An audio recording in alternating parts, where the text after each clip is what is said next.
As an interior designer, have there been times where my vision clashed with clients? My name is Shira, and a ninth grader sent me 26 questions to answer to help with a school project, and I decided to share here with you. I think we're up to part 4. So, have there been times where my vision clashed with clients? Well, I wrote a lot more about this in the blog post that I did, link in bio. The answer would be yes and no. I was very strategic about what kind of interior design I went into and what kind of relationship I would have with my interior design clients, which is also why I created the free personality quiz for you guys who are interested in interior design but don't necessarily know how many different areas of design there are and how to properly pick the path that fits your personality best.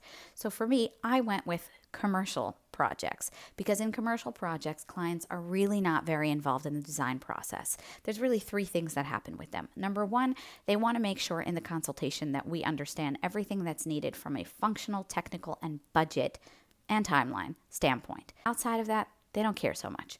Once you agree on the general scope of work, the timeline, and the budget, they will want to see the design direction to just confirm that everything is on point. Beyond that, they don't really care. As long as it fits the general direction, it's very, very rare that they're going to have some sort of design issue and there will be a clash. In my experience, the only time there was a clash was when we wanted to spend part of the budget on something in the design that they didn't feel was going to be as beneficial, but it wasn't an aesthetic clash. It was more from a business ROI perspective of like, we don't really think we need that, and that's not where we want to pour the budget into. We'd rather spend more here or here. Question number 9, how do you set your prices or fees for projects?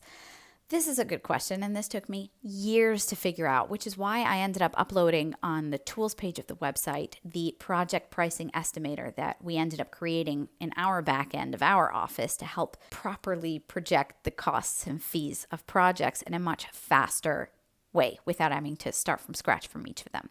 So that's in the tools section. Let me know if you want the 30% off code. Happens to be that if you go and read the blog, you can have an even bigger discount code. Things you need to learn in order to properly price out a project are how long it's going to take your team, how many other projects you or your team can handle at the same time, and what your monthly expenses are. And then you kind of calculate all of that to make sure that you're making enough money. That's really how it works. I also had a formula where I would have a per area price that I kind of knew because I kind of knew that kind of area. That's how much work would need to go into designing that space. But again, that took me years to figure out.